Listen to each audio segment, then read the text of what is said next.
what year 3 taught us. Everything that happened last year, God intended to change us, transform us. To say it was challenging would be a total understatement. But in God's providential will, He allowed it to happen. And I think when we actually realized and all of these things were finally coming together, we were in the US. In one word, explain how New York has been for you. And that's where God revealed to us all of these aspects of our lives that He needed to change and He needed to mold. And even when we got back, He was still teaching us. And so this is what we're going to share with you now.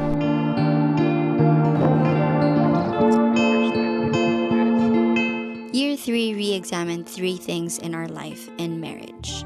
1 is character.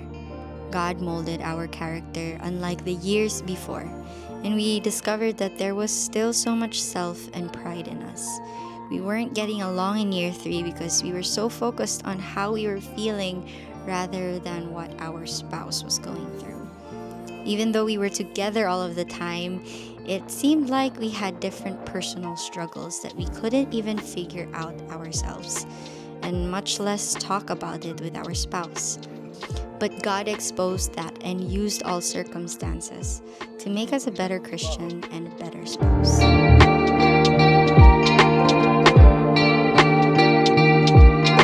Second is control. Things were out of our control. We were assigned to a different ministry and we didn't know where God was leading us. And I had a health scare that ultimately brought us to the US to get checked. And even though we were well provided for by a generous ministry, it seemed like we had no control over our finances. God just reminded us that He should be in control and not us.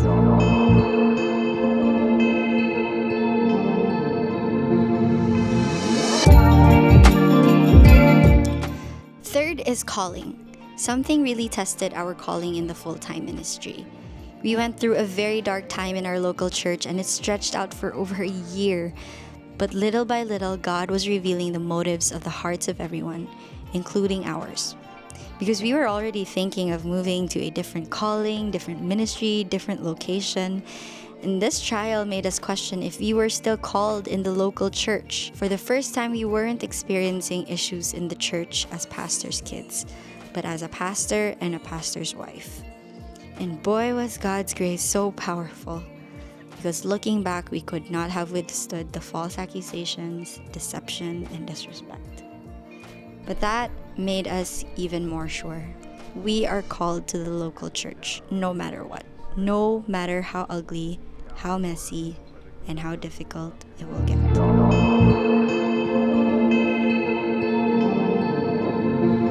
So by the end of the year, God dealt with us individually and in our marriage. God purged our local church. God exposed hearts both in church and in the home. God showed us that He is God and we are not. God humbled us and there was no other response but to surrender. And guess what? The moment of surrendering our character, our control, and our calling led us to the best surprise we could ever imagine. It was like God had tested us and He said we had passed. It was like God had allowed the terrible things to happen, but gave us an assurance and promise that He will always be by our side.